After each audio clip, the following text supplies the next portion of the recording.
There's a rise in heroin use in Nashville. Metro Police say year to date they've already seized 49% more of the drug than last year, and 2014 was one of the worst years ever. News Channel 5's Mark Bellinger joins us from the newsroom with more on how some people are getting help. Mark. Vicki, they're recovering with the help of Davidson County's drug court, and they told me how they became addicted to heroin.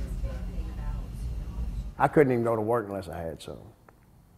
So that right there just lets you know that you're going to do whatever you got to do to get it. Heroin is fast becoming a drug of choice in Middle Tennessee. It wasn't around a lot 5 years ago, and now I can't hardly find pills anywhere. It's just been heroin. We found recovering heroin addicts like Jessica Hoffman at Davidson County's drug court. Hoffman had back pain and became addicted to prescription painkillers. She started getting high on the pills. It makes you feel good, and you take it every day, and you build a tolerance.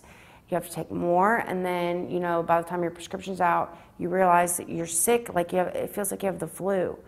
But that pill will make it better. Prescriptions ran out, and she could not afford the pills the dealer was selling on the street corner. He had an alternative: heroin. I could pay $60 for one pill, or I could pay $25 for one shot of heroin that will keep me unsick, exactly like the pill would. Heroin was the obvious choice. It took me to a whole other place. I started prostituting. I lost all my morals, all my values. I became a completely different person. I didn't care about anything or anyone. I just wanted to make sure that I had heroin to stay unsick. Hoffman lost everything and ended up in jail. Now she's in the Davidson County Drug Court hoping to recover from the addiction. The women's dorm here is full.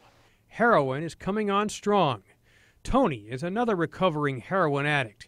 He's more familiar with crack and dope dealers. Now it's heroin instead of crack, Heroin it's becoming an epidemic, man. It sure is. Epidemic is a word that some lawmakers describe the heroin addiction issue in Kentucky. This spring, the Kentucky legislature passed legislation to treat addicts instead of putting them in jail. And health departments are allowed to set up needle exchanges, and more people can carry naloxone. That's the drug paramedics use to save a person from an overdose. Reporting live from the newsroom, Mark Bellinger, News Channel 5 HD.